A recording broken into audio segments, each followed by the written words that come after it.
Hello বন্ধুরা, আমি শম্পা। আমার এই ছোট্ট চ্যানেলে তোমাদের সবাইকে জানাই অনেক অনেক শুভেচ্ছা আর ভালোবাসা পুরো জগতের কাছে। তুমি হয়তো বুড়ো খোকা ধাড়ি মেয়ে যা খুশি হয়ে যেতে পারো, তবে যে দুটো মানুষের কাছে তুমি চির বাচ্চা হয়ে সারাটা জীবন রয়ে যাবে সে হলো বাবা মা। তুমি যতই বড় হয়ে যাও এমন ভাবটা করবে যেন আমি সেই ছোটটিই আছি, এখন যেন আমি বেশি কাজ করতে পারবো না। এই যে আমার মা জানো তো বেশ সকালবেলা ঘুম থেকে ওঠে।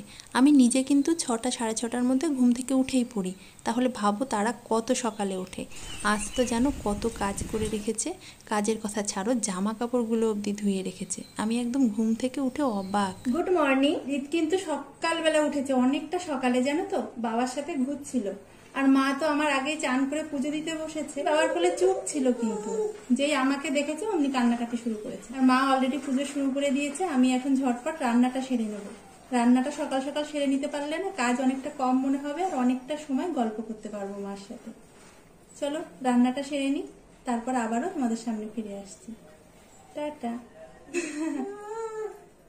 এবার একটু ঘুম পেয়ে গেছে, ওই জন্য কান্নাকাটি করছে। অনেক সকালে ঘুম থেকে উঠেছে তো, আবার ঘুম পেয়ে গেছে। ওকে একটু ঘুম পাড়িয়ে দিই আগে, তারপর রান্নাঘরে ঢুকবো। এই দেখো সকাল থেকে কাজ করছে কিন্তু এক দণ্ড বসে নেই। এখন বসেছে পুজো দিতে। আর ওই যে দেখেছো মালাটা গেঁথে দিল। আমাদের বাড়িতে না যে ফুল গাছ, এত ফুল হয়, তবে জানো তো সময়ের অভাবে একদমই আমি মালা গেঁথে দিতে পারি না। আর এই যে ফুল গাছ দুটো, আমরা শুধু একা ফুল নিই না, পাড়ার অনেকে জানো তো এই যে গাছ থেকে ফুল নিয়ে যায়। কেউ কখনো পুরো ফুলগুলো তুলে নিই না, যেই ফুলটা তুলুক কিছু না কিছু ফুল রেখেই দেওয়া হয়, কারণ কেউ না কেউ ঠিক এসে নিয়ে যায়। মা তো পুজো দিচ্ছে, তাই আমি ভাবলাম রান্নাটা অন্তত ঝটপট সেরে নিই, না হলে লাস্টে দেখবো রান্নাঘরেও ঢুকে পড়েছে রান্না করতে। আজ না পাট শাক করবো, তবে আমার মা একদমই পাট শাক খায় না। বড় আশা করে পাট শাকটা রান্না করেছিলাম যে মা হয়তো খাবে, আমি হয়তো মাকে খাওয়াতে পারবো। আমি একদমই ব্যর্থ হলাম। আমার মা একদমই পাট শাকটা খেলো না। তার সাথে এটা শঙ্কর মাছ, এই মাছটা আবার মা খেতে বেশ ভালোবাসে। আমিও খেতে ভীষণ ভালোবাসতাম বিয়ের আগে, তবে এ বাড়িতে এসে না গোটা কয়েক মাছ ছাড়া তেমন একটা মাছ খাওয়া হয় না। তাই অনেক দিন বাদে এই মাছটা কিন্তু আমি খাবো, মানে বলতে পারো এই বাবা মা এসছে বলেই মাছটা আনা হয়েছে। এর আগে হয়তো কখনো আমাদের বাড়িতে তোমরা এই মাছটা দেখোইনি। আর জানো তো অনেক দিন তো আমি নিজেও এই মাছটা খাই না। অনেক দিন পর যখন এই মাছটা আমি খেলাম, আমারও না তেমন একটা ভালো লাগেনি। মনে হচ্ছিল এর থেকে যেন ওই রুই কাতলা খেতেই বেশ ভালো লাগে। রান্না যাই করি, আজ যে টক রান্না করব, মা যে কটা দিন থাকবে প্রতিদিনই একটু টক রান্না করব, সেটা আগেই নির্ধারণ করা ছিল। তাই অবশ্যই একটু আমের টক করলাম। রান্নাটা শেষ করেই ফ্রিজে রাখা এই যে তরমুজটা একটু লবণ আর চাট মশলা দিয়ে খেতে বসে পড়লাম।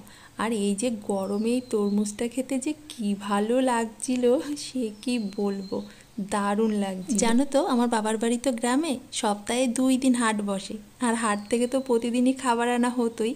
তবে এই যে গরমের সময় কখনো খাবার আনা হতো না, একটা করে তরমুজ আর আনা হতো ফুটি। আর তখন তো ফ্রিজও ছিল না, ওই ফুটি আর তরমুজটাকে বালতি ভর্তি জলের মধ্যে ডুবিয়ে রাখা হতো, তারপরে কেটে খাওয়া হতো।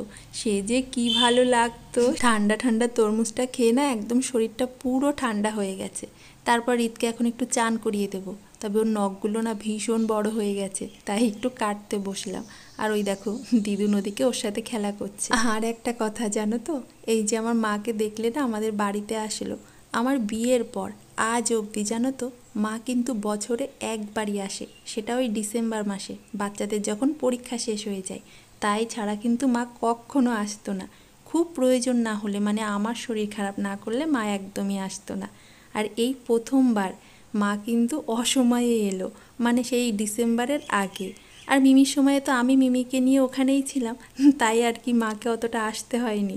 তবে এই যে ঈদের টানে টানে কিন্তু মা দেখো অসময়ে চলে এসছে আমাদের বাড়িতে। কি অদ্ভুত না, এমনি সময় ডেকে ডেকেও মাকে আনতে পারি না। মার জন্য একদম ধরা বাঁধা নিয়মই ছিল সেই ডিসেম্বর ছাড়া মা একদমই আসবে না। ওই যে একটা কথাই বলে না, আসলের থেকে সুদের মায়া বেশি, এই হলো সেই মায়া।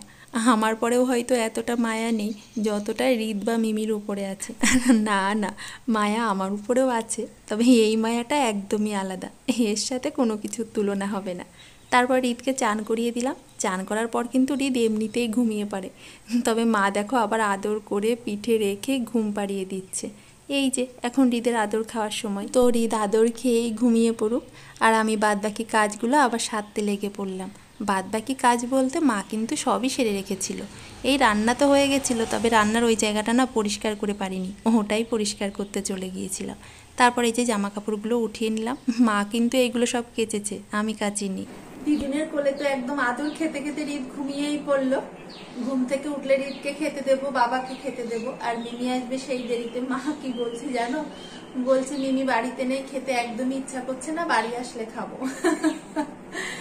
তাই কি আর হয়, মিমি আসবে অনেক বেলা করে, আমরা আমাদের সময় হলে ঠিক খেয়ে নেব। ভিডিওটা আজ এখানেই শেষ করলাম, কাল আবারও ফিরে আসবো আরো একটা নতুন ভিডিও নিয়ে।